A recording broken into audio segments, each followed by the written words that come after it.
Well, Alex Ovechkin said, look, I still intend to go to the Olympics regardless of what Gary Bettman said. Here's Chris Johnston from Sportsnet.ca. Tell you what, when he called the NHL's move yesterday a bluff, that was quite a statement by the Capitals star.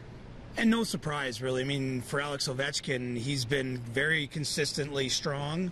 I would say stronger on this issue than any other thing I've seen in his entire career. It really means something to him.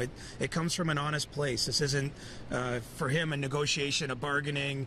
It's not about getting an angle. He's saying what he believes, and I believe a lot of it's cultural, too, Arash, that Russian players want to go to these events more than ever. We see it at the World Championships every year, where frequently Ovechkin will fly over after a playoff loss and play 2 games at the end of a tournament, and he is going to go.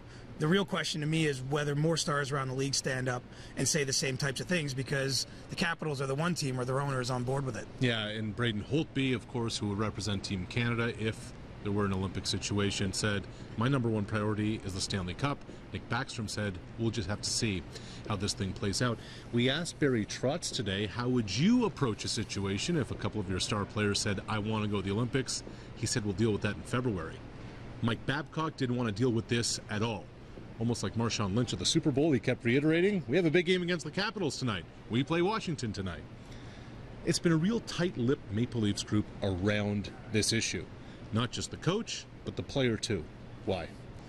Well, the playoff race is the biggest one, and let's not look past the man sitting in the GM suite, Lou Lamoriello. I'm not certain that Lou's come down and say anything directly, but either through the PR staff, through sort of the culture of the organization, they don't want anything becoming a distraction. I think, honestly, this time of year, I'm somewhat sympathetic to them, because this team is on the precipice of doing something no one thought it could do. Right. And no player wants to come out, and even if Austin Matthews is burning deep down, doesn't want to become the national story on this, because if he said what Ovechkin said, this thing would have been blowing off the roof.